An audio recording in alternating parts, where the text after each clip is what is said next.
scares the hiking boots right off of people at Mount Monadnock.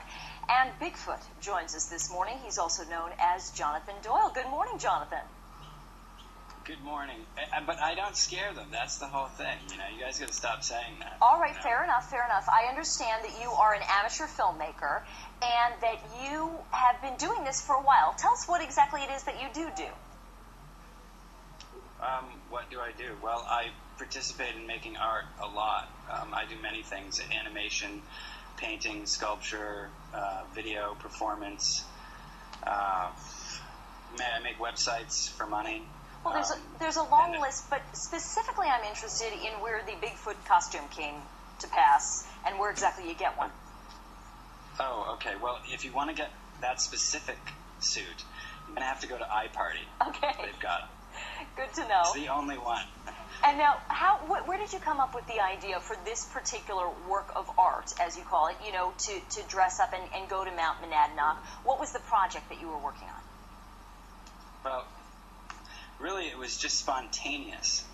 You know, I'd been living in the region for a few years, and actually about 4 years, and I just really, I mean, I'm from that area, but I came back and I lived there for about 4 years, and I really was immersed in the culture there, and I followed my intuition.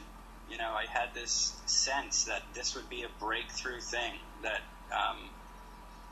and not knowing that it would be initially, but as I was doing it, I was sensing a breakthrough within myself, with my art, and within the community for discourse. You know, the conversations that were happening, people were talking about it. It just started to create this wonderful sense of community. Well, so it must have been really frustrating then when you were told that you couldn't do it anymore. Tell me what happened. Who approached you and said, listen, you're not allowed to be here, dressed up or otherwise, if you're going to be filming?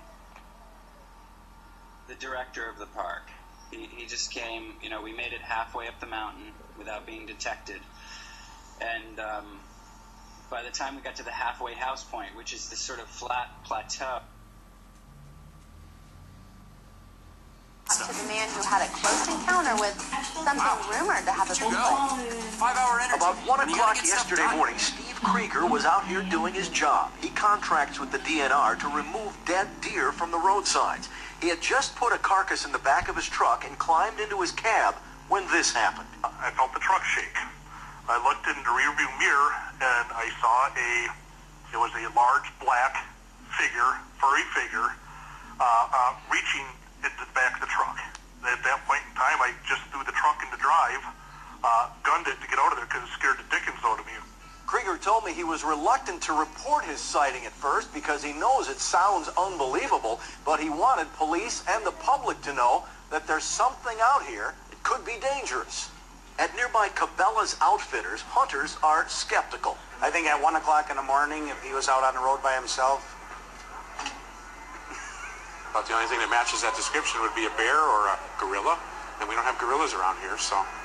Krieger told me he was not drinking in the job. He's seen black bears before, and whatever he saw had much longer, pointier ears. Generally, there's not that many of them around here, and plus with a truck sitting there with somebody in it, with the motor running, it's an animal. It's not normally near people. Black bear wouldn't come up to a elusive. truck. They're very elusive. I never said it was a Bigfoot or a Yeti or anything of that sort. It was some sort of animal that was large. Whatever it was there.